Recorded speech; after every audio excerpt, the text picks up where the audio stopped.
So welcome everyone. We're back for part 2 with Georgia Lambert. I got great response on the first one, and a lot of people say they're anxiously waiting for the second one on the chakras. So here she is. Welcome, Georgia.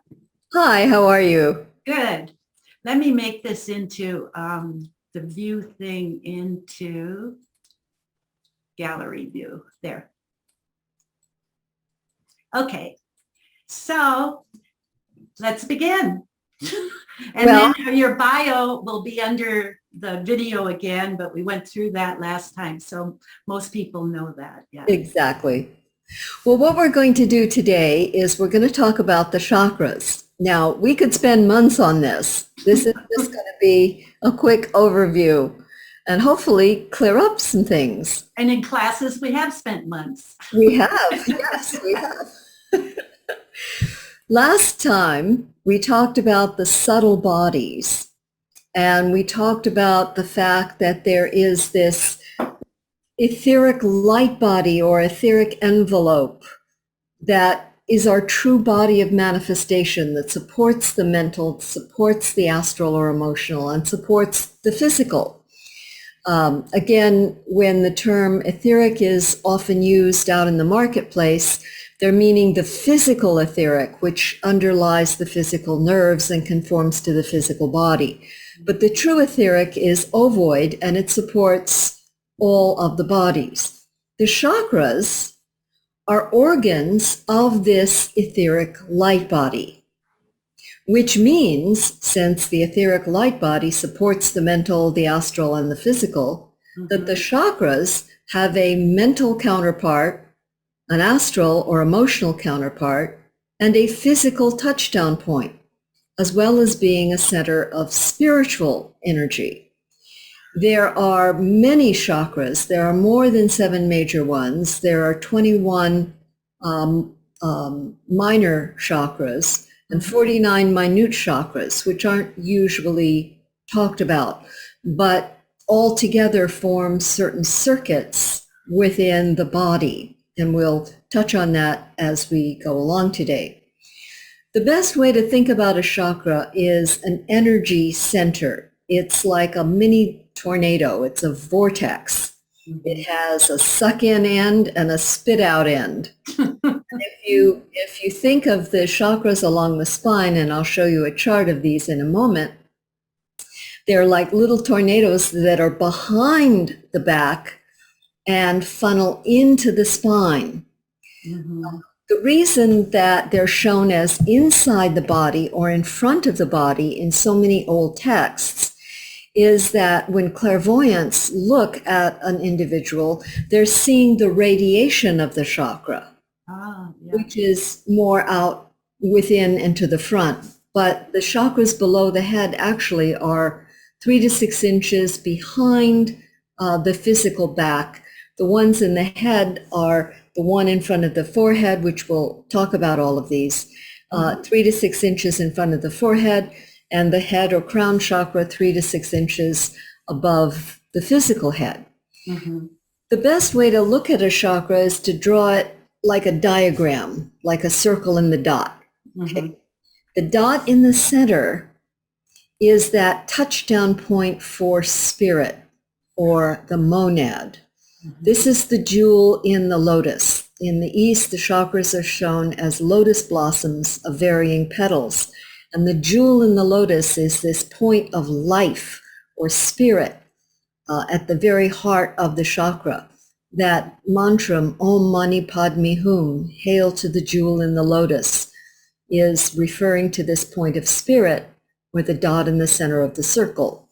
The space within the circle and the dot is its field of consciousness, the particular level of consciousness or soul expressive at that particular center level. And the circle on the outside or the periphery is its energy component, its form nature as an energy vortex. You know, I had this question I wanted to ask because so many people I know who are healers and doing all this, they all say that they give a color, like a definite color to each chakra. And like the heart is always green, but we're looking at different planes, aren't we? I mean, there's no definitive, are there definitive colors for the chakra? Yes and no, mostly no. If you go on Google, it's all definitive. I know. Remember that the chakras are multi-level. There's a mental counterpart, an astral counterpart, as well as a physical touchdown point. And the colors that are usually assigned to them are just generic.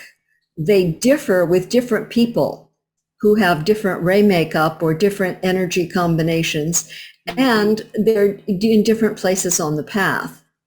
In our last session, we talked about how you could have a person being observed by 3 different clairvoyants, and the 3 different clairvoyants would all see different things, and they'd all be right because they're looking at different, frequency levels. Right.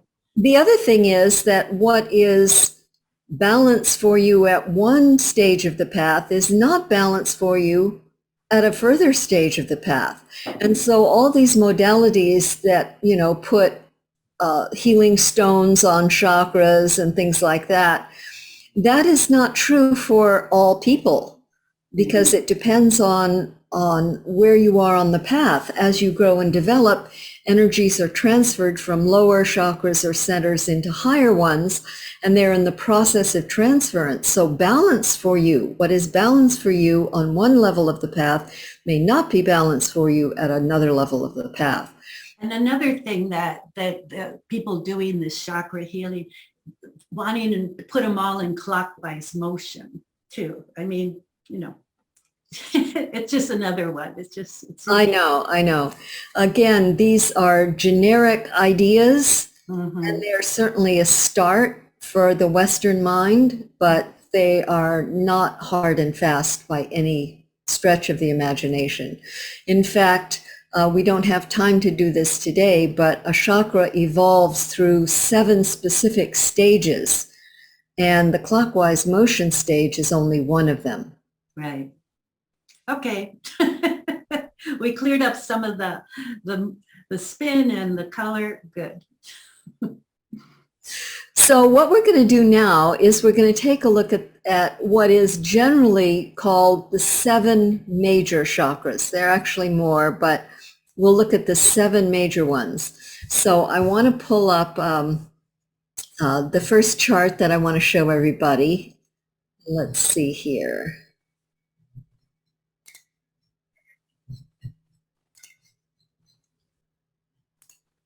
Good. Okay, can everybody see this? All right.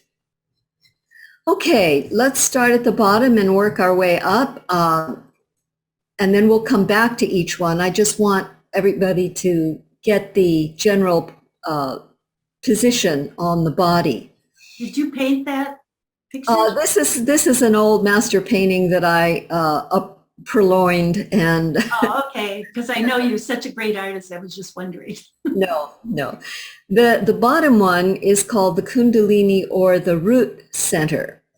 Now it's associated with the adrenals and the coccygeal, or Luschka's gland. I just stated that the chakras have a physical touchdown point. The physical touchdown point are the endocrine glands. These are the ductless glands that release hormones directly into the bloodstream. The center at the base of the spine is said to be the Kundalini center, which is the energy and fire of matter. We have 3 fires that express us as human beings: the fire of matter, the fire of consciousness, and the fire of spirit. Kundalini is the fire of matter. It is fire by friction, implying duality, and it produces heat. When the Hindus talk about raising the Kundalini to the head, that is a real thing. However, that is simply healing the Kundalini that shouldn't have been split in the first place. The proper home for Kundalini is in the head, and part of it has never left there. But the periphery of it has been dropped to the base of the tail, and consciousness then identified with all of the chakras between the head and the base of the tail. So there's a lot of misinformation out there about Kundalini. It's not as easy to move as people think it is. It's not something to be messed around with, because when that Kundalini truly moves, it moves upward through a system of triangular progression involving the minor centers, and the pathway upward is different for different people. So it should never be forced. If a person is growing and becoming more conscious and more wise and more loving, the Kundalini will take care of itself. I think it was Dion Fortune that once said that anyone that spends $2,000 a weekend to have their Kundalini raised deserves the kind of experience they will get. That's a good one. The Kundalini Center has a purpose, and its purpose is the will to be in form. It means identity in physical matter. And so the endocrine glands that it's associated with are the adrenal glands, which have to do with survival mechanisms. There's also a weird little gland that science knows almost nothing about called the Coccygeal Gland, or Lyschika's gland. And it's right at the base of the tail where all three nervous systems come together. You've got the cerebronervous system, which is the brain and spinal column. And then you've got the two parts of the autonomic system, the sympathetic, which excites, and the parasympathetic, which calms.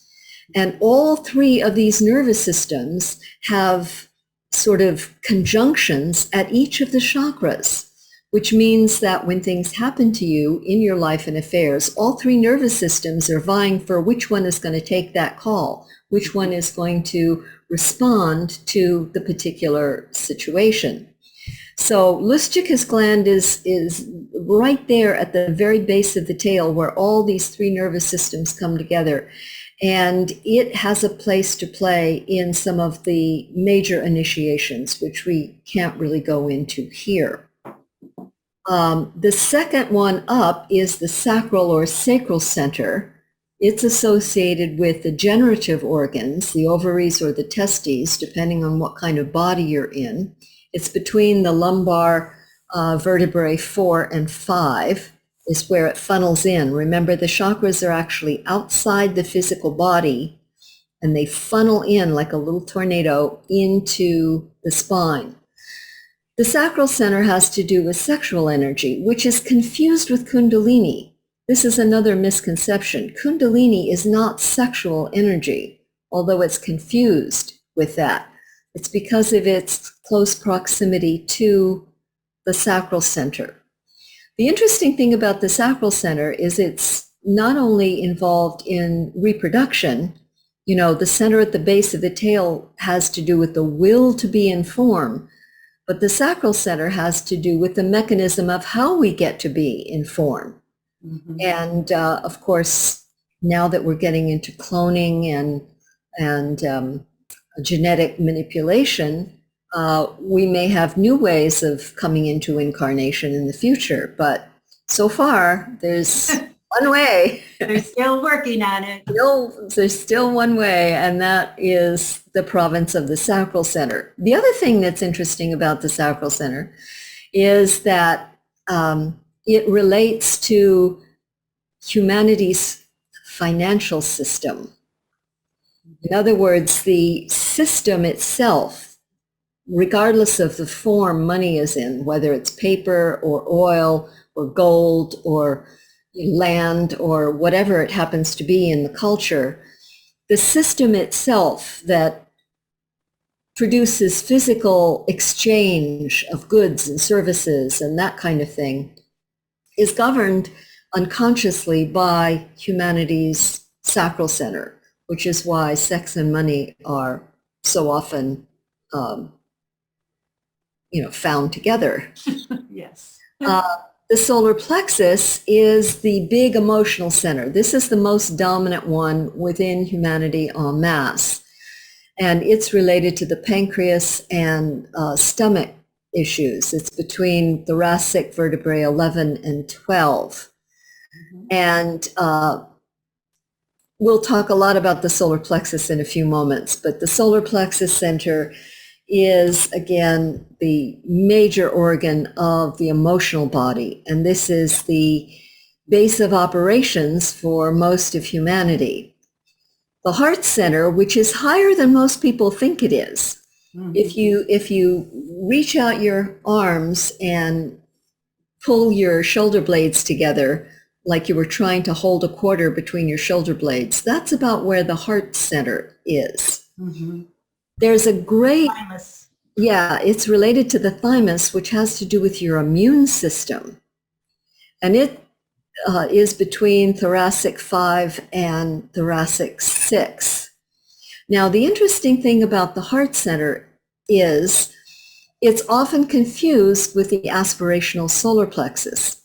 Remember that a few moments ago, I was describing a diagram of a chakra with a point of light in the center, this being its point of spirit, the space being its field of consciousness, and the periphery being its energy component or its form. The solar plexus is unique in that it has 2 points of light at its center, which is why the solar plexus has been called the home of the pairs of opposites, because any energy worked through the solar plexus produces its opposite at the same time. That's why we have religions supposedly based on love ready to slaughter the infidel or anybody that's not like them. The higher point of the solar plexus, again, these 2 points, the lower one is the separative, personally related point. The higher point is the aspirational point. And everybody begins the path, the spiritual path, from that aspirational point of the solar plexus. Much of humanity is focused there today, aspiring through whatever indigenous religion they have to something better. In the metaphysical marketplace, a lot of this aspirational solar plexus is confused with true heart center energy.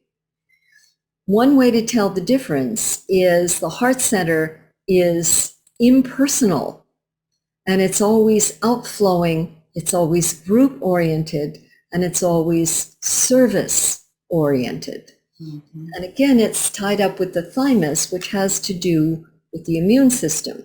There's a little book I always recommend to my classes that everybody should have. You can read it in a couple of evenings. It's called Your Body Doesn't Lie by John Diamond. And he talks a lot about the thymus gland and how to keep it active. The thymus thump. Yeah, they used to think that the thymus gland was active only in fetal development and for the first couple years of life, but that's not true. The thymus is one of the most delicate and sensitive glands in the body, and it fluctuates wildly depending upon how you're living your life and your life experiences and things like that. So it's a very, very important gland. One example I always use is, think about the healing profession. There are a lot of people that become doctors not because they're drawn to the service of healing, but they want to make a lot of money, they want prestige, they want to build an empire. But those doctors that are really called to the profession because of some higher calling have an increased immune system. And so they can go to third world countries where they don't have immunities and they can stay healthy. A Mother Teresa can pick up lepers in the street and not get infected because that heart center will to be of service and to help your fellow man keeps the immune system really high. And that's because of the relationship of the heart center to the thymus. The next one is the throat center. It's associated with the thyroid and parathyroids. comes in between cervical 6 and cervical 7. If you put your hand in the back of your neck and you feel the bump where your neck hooks into the rest of your body, that's about where the throat center funnels in. The throat center is a close second to the solar plexus as far as activity is concerned, as far as the average humanity is concerned. The throat center is the lower concrete mind, the intellect. Now, it has two parts to it. You know, we talk about the brain and the hemispheres, you know, the left brain being, you know, detail-oriented, and the right brain being more intuitive and creative. Well, this is mirrored within the throat center. You've got sort of the left brain throat center, which is the intellect, the concrete mind. And then you've got the creative mind of the artist, the musician, the dancer, the painter, the sculptor. And so both of these factors are related to the throat center, which is higher creativity. There's a polarity or a relationship between the sacral center, the energy of procreativity, throat center, the agent of creativity, where you're creating art or thought forms or what we see within human civilization today. I remember you like talking about different artists, how they would have that while they're creating and then drop to the sacral, like frequently. Yes. Exactly. You know, the painter that goes wild and can't even eat while they're painting, they've got to get the painting done. But then when it's done, you know, they drop to the lower counterpart, the sacral center, and that's when, you know, they bring in their mistresses or whatever it happens to be. So the throat center, again, is vying with the solar plexus today within humanity as a major center. The Ajna center is the one in front of the forehead. Now, here again is an area of a lot of misinformation and glamour out in the marketplace. The Ajna center is not the third eye. The third eye is something else, which we'll talk about in a few moments. The third eye is usually associated with the Ajna center, or it's associated with the pineal gland. It's neither one of those things, but it's related to them. The reason the Ajna center is related to the third eye is people think the third eye is clairvoyance. It's not. It's something completely different. Now, clairvoyance, the ability to see the astral body in color, remember, color is the language of the astral body, as geometry is the language of the mental body. So when people are seeing colors and auras and stuff, that's clairvoyance. And it is a property of the Ajna center, but that's not what the third eye is. So the Ajna center, its purpose, and it has to be brought online by most of humanity. It is quiescent and asleep for most of humanity. It's not developed yet.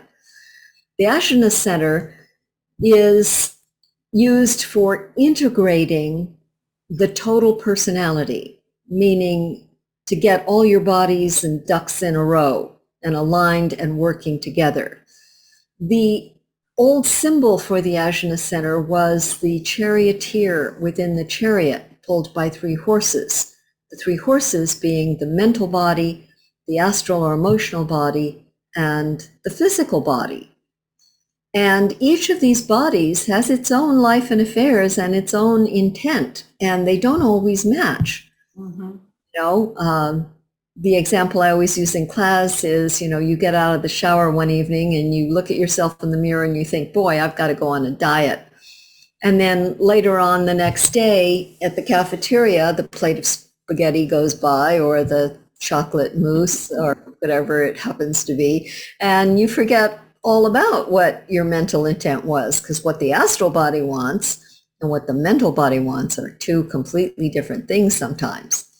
So the Ajna Center is the place where your threefold personality is integrated into one cohesive unit, all working together.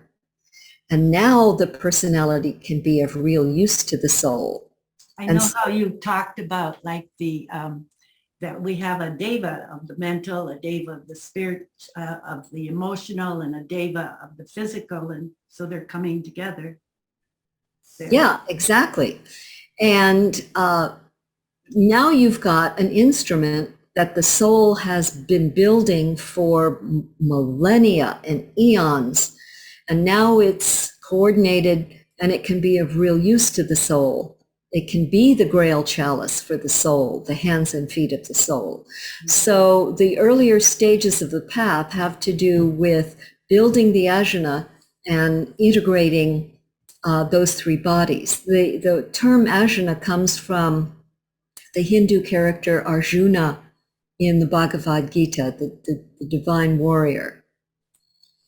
And the last one, before we switch charts here and talk about another aspect, is the head center, often called the crown chakra.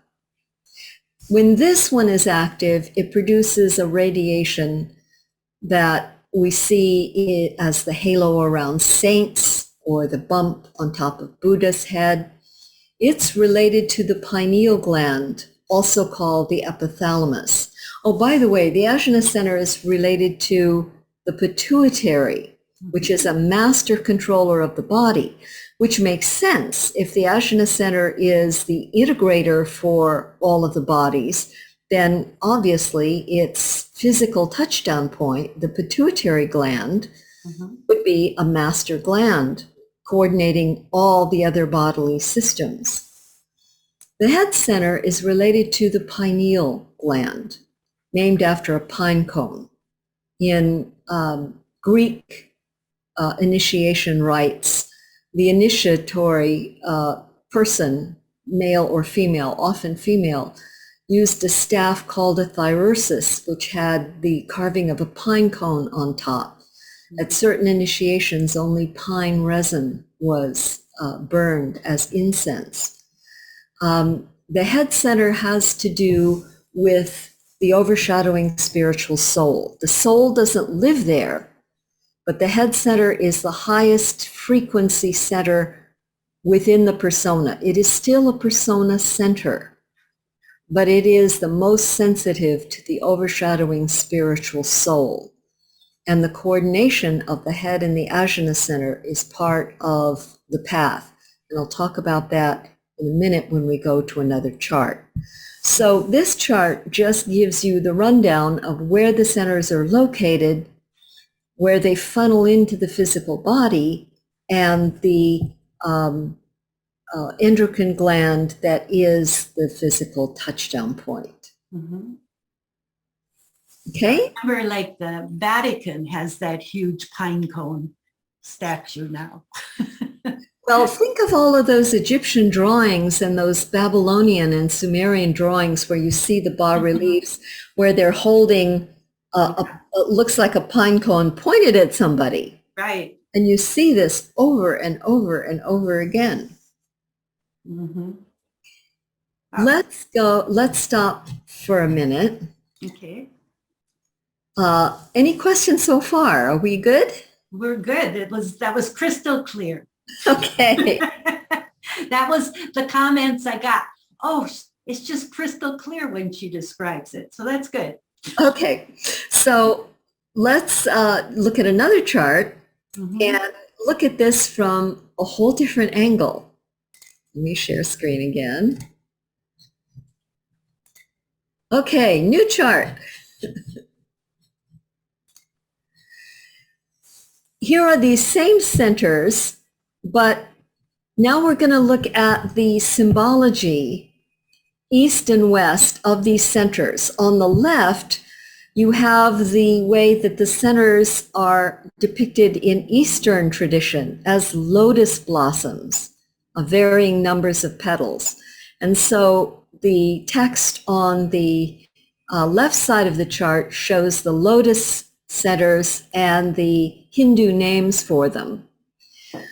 On the right, we have the Western version. Now, it's important to understand that the Western mysteries are just as rich as the Eastern mysteries, but they're harder to find because of the Inquisition.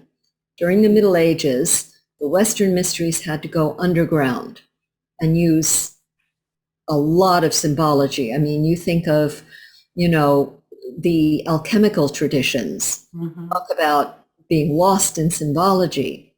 Right. So like Bruno and all of those during the Renaissance, where they had built those memory palaces to put it all in. That's right.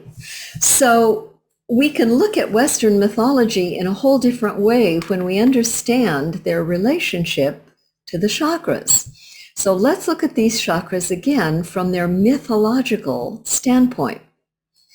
The one at the base of the tail, the Kundalini center, in the West, it's depicted as a dragon or a serpent. Think about the serpent in the tree of life, or dragons that are coiled around the roots of trees. You see this in Norse mythology as well. Remember that in the West, dragons were often destructive. They breathed fire and destroyed villages and chomped on maidens and had to be, put down by people like St. George. But in the East, when they're risen and given wings, they are the golden dragon of wisdom. This relates to the movement of the energy at the base of the tail to its counterpart, the head center or the crown chakra. So the center at the base of the tail, its mythological symbols are the dragon or the serpent.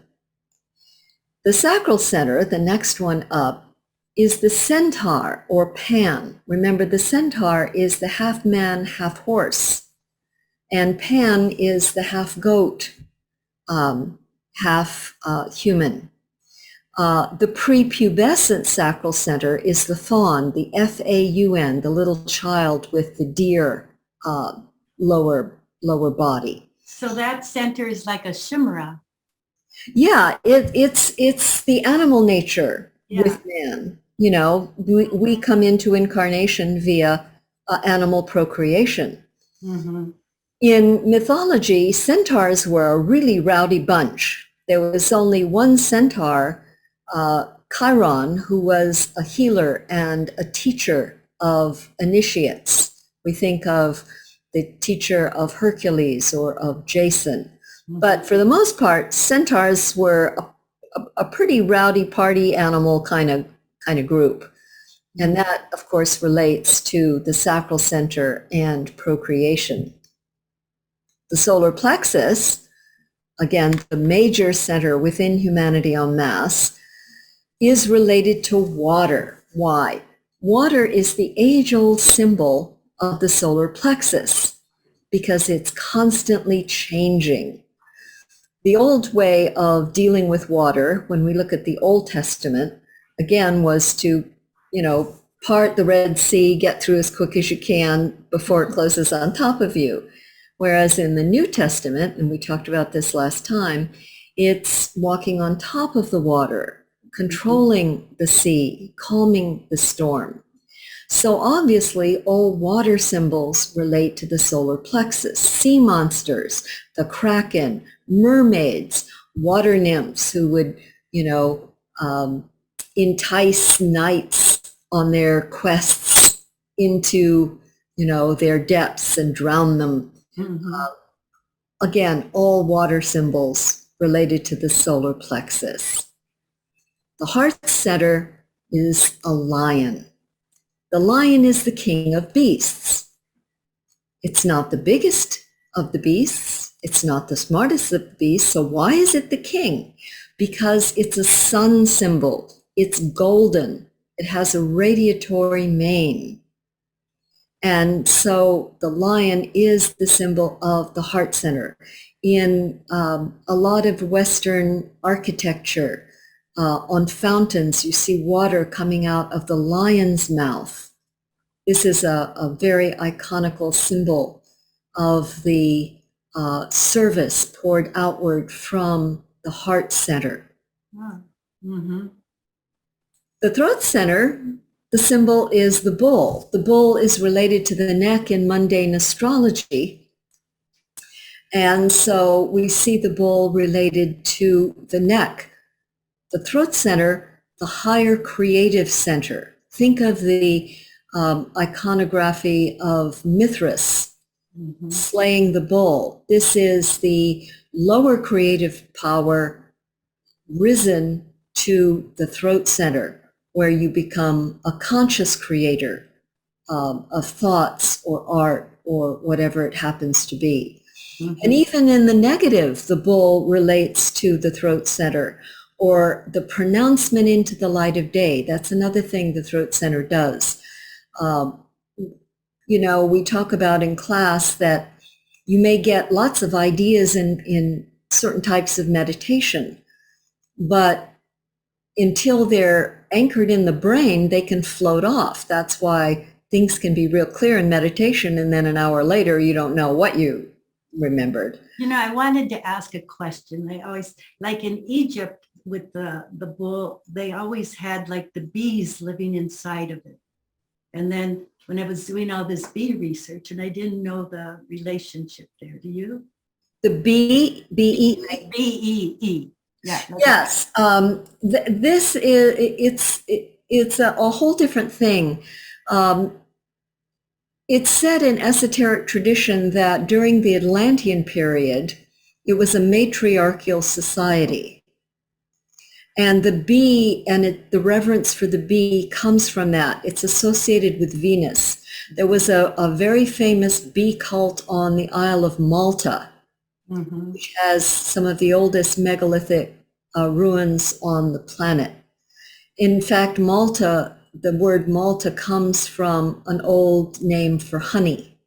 And of course, we see the bee hive as a Masonic symbol for the lodge. So the bee has to do with a much earlier period in human history. And it morphed in France, it morphed into the fleur-de-lis. The symbol of the bee morphed into the fleur-de-lis. So they are related. And it stands for the mystic Western path.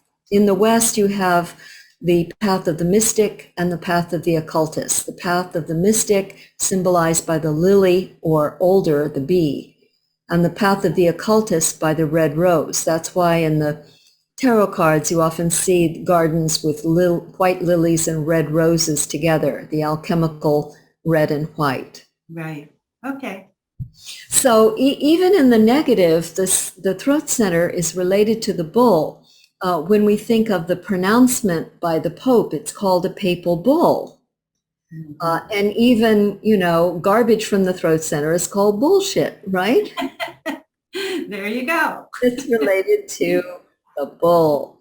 And it's, again, in a polarity with the sacral center. It has to do with creativity and pronouncing things into the light of day.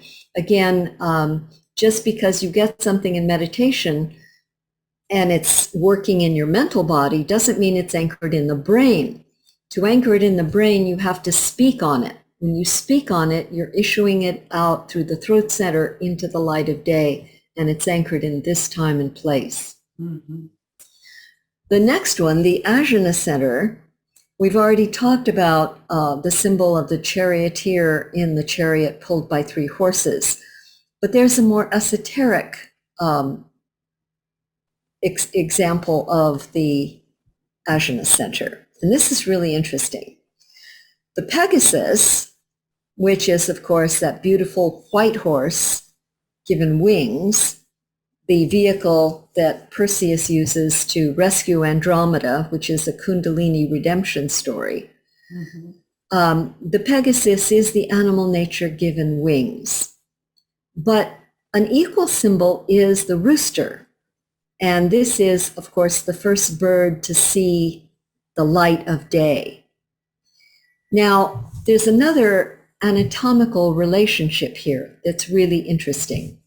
If you look at the bones of the face or the skull, you've got the sphenoid bone, which is shaped like wings.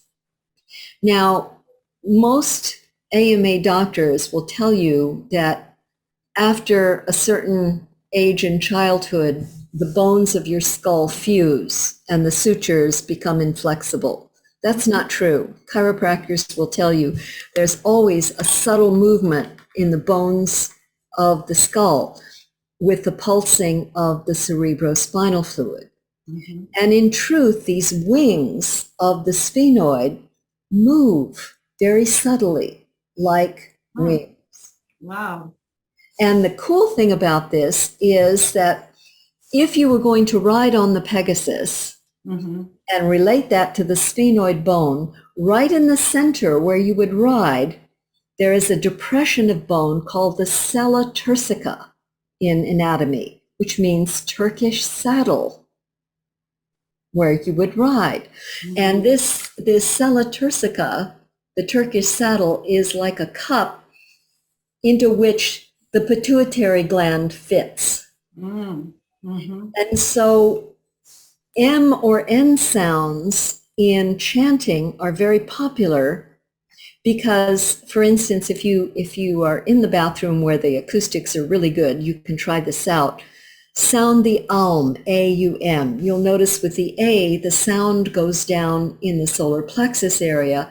It's brought up into the heart center. And with the M sound, it resonates within the head. So M or N sounds are very popular in mantric chants because they're doing pituitary massage. The sound is carried by the bones, and the bones of that sella turcica are affecting the pituitary gland that's a master gland of the body that's fitting into that cup of bone. So the M and N both go? Yeah. I had always thought the N went lower, no? No, it resonates within the head. Oh, okay.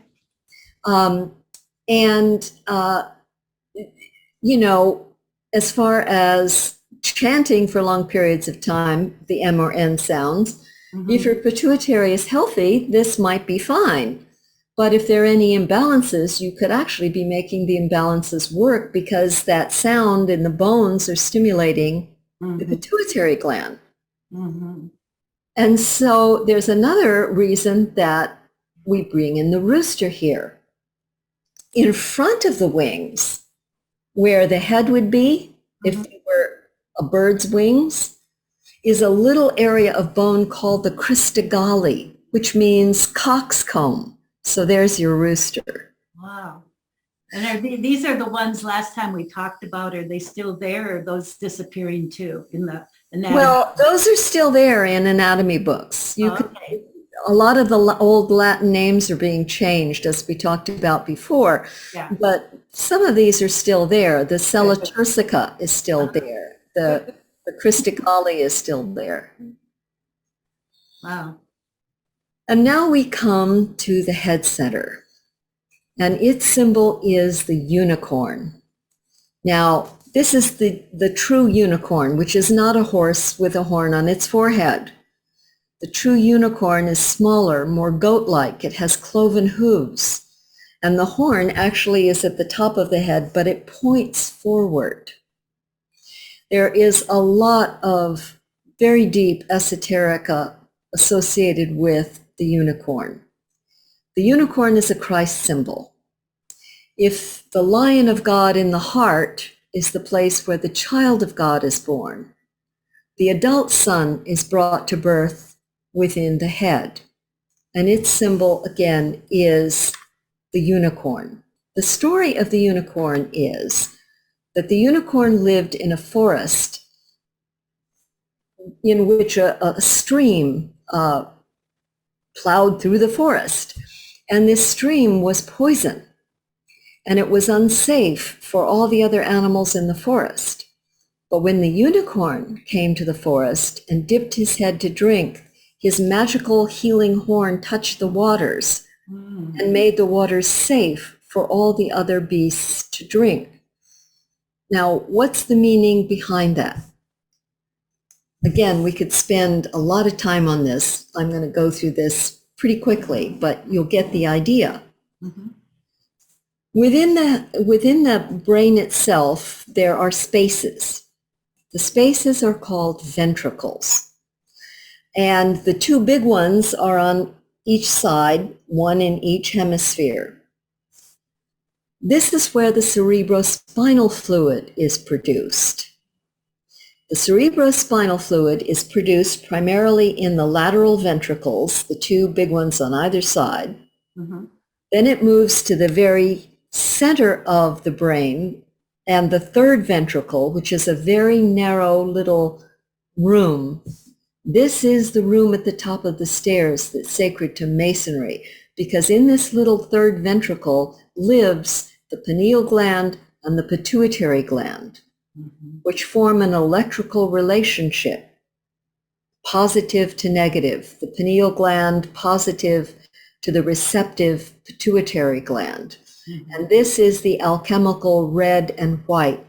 The head center and the pineal gland being the red or the masculine or the sun, and the pituitary ajna center being the feminine, the moon, the silver, or the mercury. So what happens is that the cerebrospinal fluid is produced within the lateral ventricles on either side. It pools in the middle of the head at the third ventricle. It's then moved to the fourth ventricle at the very back of the skull, where it waters an old area of the brain called the arbor vitae, or tree of life. These waters of the cerebrospinal fluid water the tree of life and our past. And then it moves down the spinal column, bathing the spinal cord, getting to the end of the spinal cord.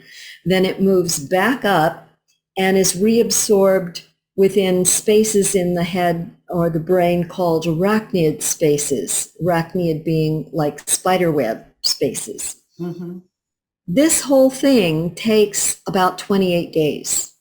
From the time the cerebrospinal fluid is produced, its movement into the third ventricle, to the fourth ventricle, down the spinal column, back up and be reabsorbed. And so even the male body is in tune with the 28-day moon cycle of the planet itself, where the energies move from the atmosphere down the standing stones into the earth and then back up again. So we're in tune with the rhythm or the body of the earth. Now, I remember like those researchers in England like found that they were able to, with actual instruments, to trace that absolutely 28-day cycle of the standing stones. Yeah. Absolutely. So the upshot of this is that this happens for everybody's whole life, this circulation and production of the cerebrospinal fluid. Mm-hmm. For the person on the path at a particular level of initiation, when certain meditations are entered into that activate the crown chakra and the ajna center, they have to be activated together. When they are activated together, they affect the two glands that are their touchdown points, the pineal gland related to the crown, the pituitary related to the ajna. Mm-hmm. And that means that these little glands begin to release different hormones, more subtle hormones, into that cerebrospinal system. And so when that cerebrospinal system or fluid pools in the third ventricle, in the center of the head, it can be added to, this alchemical soup can be added to by the pineal and the pituitary. Mm-hmm. And then that cerebrospinal fluid is changed. It's upgraded. And so as it passes to the back of the skull and waters the tree of life, it can begin to transmute and change our past. And then as it moves down the spinal cord, where all the other chakras, the beast chakras, including the lion, funnel into it, it now is the water that is safe for all the other beasts to drink. Wow, that just comes together so beautifully. And we have an accord between the lion and the unicorn. The old idea of, in the crest of England, you've got the unicorn and the lion on either side, meaning the head and the heart. And now the head and heart, the higher heart, which is within the head, the place of the birth of the unicorn, the adult son of Christ consciousness. And so the idea of Christ consciousness saved by the blood of the Christ is actually quite literal in an esoteric sense, because when the adult consciousness is born in the head, it changes that cerebrospinal fluid that then in its journey changes everything. Wow, that's like really good. That's so clear. That's what I always loved about your classes. It's just like so clear. Yes. So anyhow, that is really like puts it all together, and you see how really complex the whole system is. Like when I was talking about the colors, they could be, you know, there's so many different levels, just like in the Sephiroth, the Kabbalistic tree, you know, has all the different trees within it, and even a reverse tree. Yeah. Yeah, the Cliffoth. Right. So that was great. So any more you have, or is that? Well, not without spending another month or so.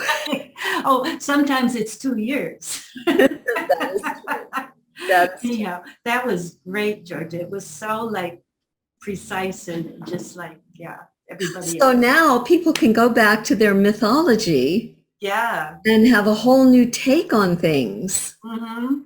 You know, I know how like with the full moons, we're going through, each moon is one of the labors of Hercules. Exactly. Exactly. And, you know, when you see, especially in the old medieval tapestries, the symbol of the lion and the symbol of the unicorn, and you've got one right behind you. One of the unicorn tapestries. The one you have behind you is from what's called the Red series, which is the senses. And they have there's a whole series of tapestries that have a basically multifloral red background. The other famous unicorn tapestry series is the green one, where you see at the hunt of the unicorn, where at the end you see the unicorn in the little fence. Yeah.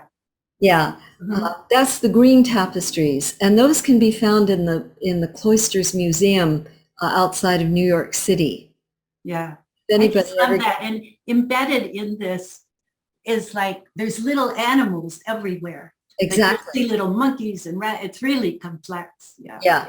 Yeah. So, well, thank you, Georgia. I just so appreciate this. Was like great. And thank you. And everybody's really going to like it. So, oh, my pleasure. Okay. So everyone, we'll see you with the next one, and goodbye. So long, everybody.